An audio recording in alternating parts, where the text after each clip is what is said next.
Hey, David, can you hear me? Yeah, I got you. Just wanted to ask you about the start of that game. And first of all, what does it say about you guys? But second, how does that happen? I mean, do guys volunteer for that duty or?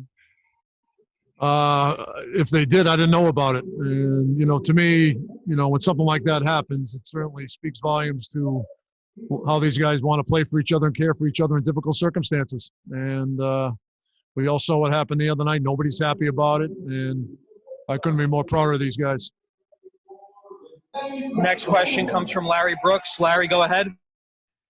David, what was the preparation like for your team, given the news that just preceded them gathering in the room tonight? Yeah.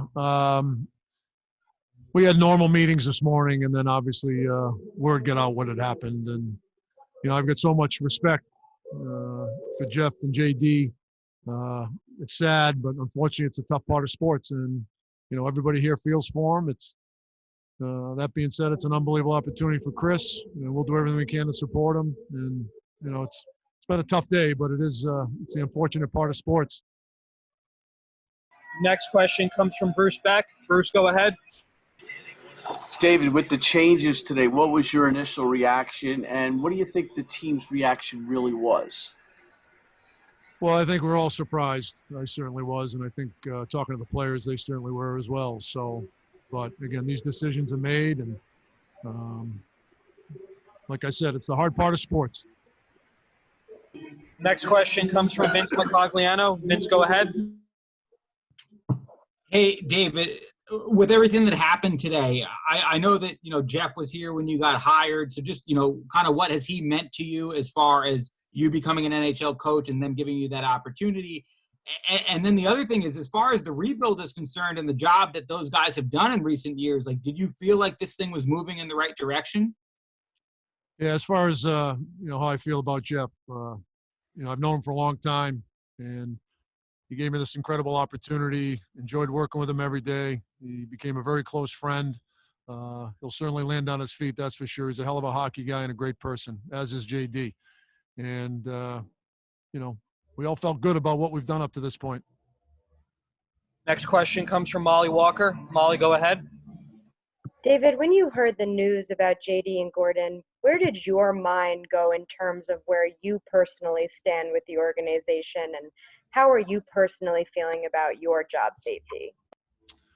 Listen, this is pro sports, and when you sign up for a job like this, and I certainly understood it, when you get in the NHL, every day anything can happen, and that's how I go about it. I don't think anything further than that, and all I thought about was Jeff and JD and, how I felt for them.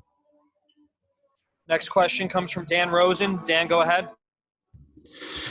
David, just what is your relationship like with Chris now? I mean, can you describe, your working relationship with Chris? Well, Chris and I have always had a great working relationship. We're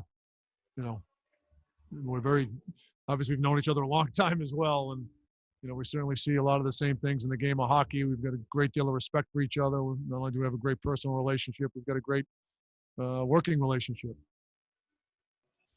Next question comes from Larry Brooks. Larry, go ahead. I'm wondering, were you in the room after the first period? And if so, what was the dynamic like when guys came in and had gone through that first period? Yeah, you could just feel, obviously, Larry, when you play for each other and you do things that are unselfish and do things for other people, there's no better feeling in sports. And I think that's kind of what overtook the room. And, as much as about winning and losing the fights, it's about creating unity and making sacrifices and being a team. And I thought we certainly took a step forward today as an organization. And final question comes from Vince Mercogliano. Vince, go ahead. David, you touched on it a little bit, but have you had any conversations, whether it's with ownership or Chris, about, where things stand for you at this point? I'm sure there has to be some level of curiosity. I mean, we talked all day for that, and for the most part, and we never touched on that yet. We talked about a variety of different things moving forward here. So, obviously at the right time, myself, Chris, and Mr. Dolan will certainly sit down and talk about every aspect of the organization, and coaching will be one of them.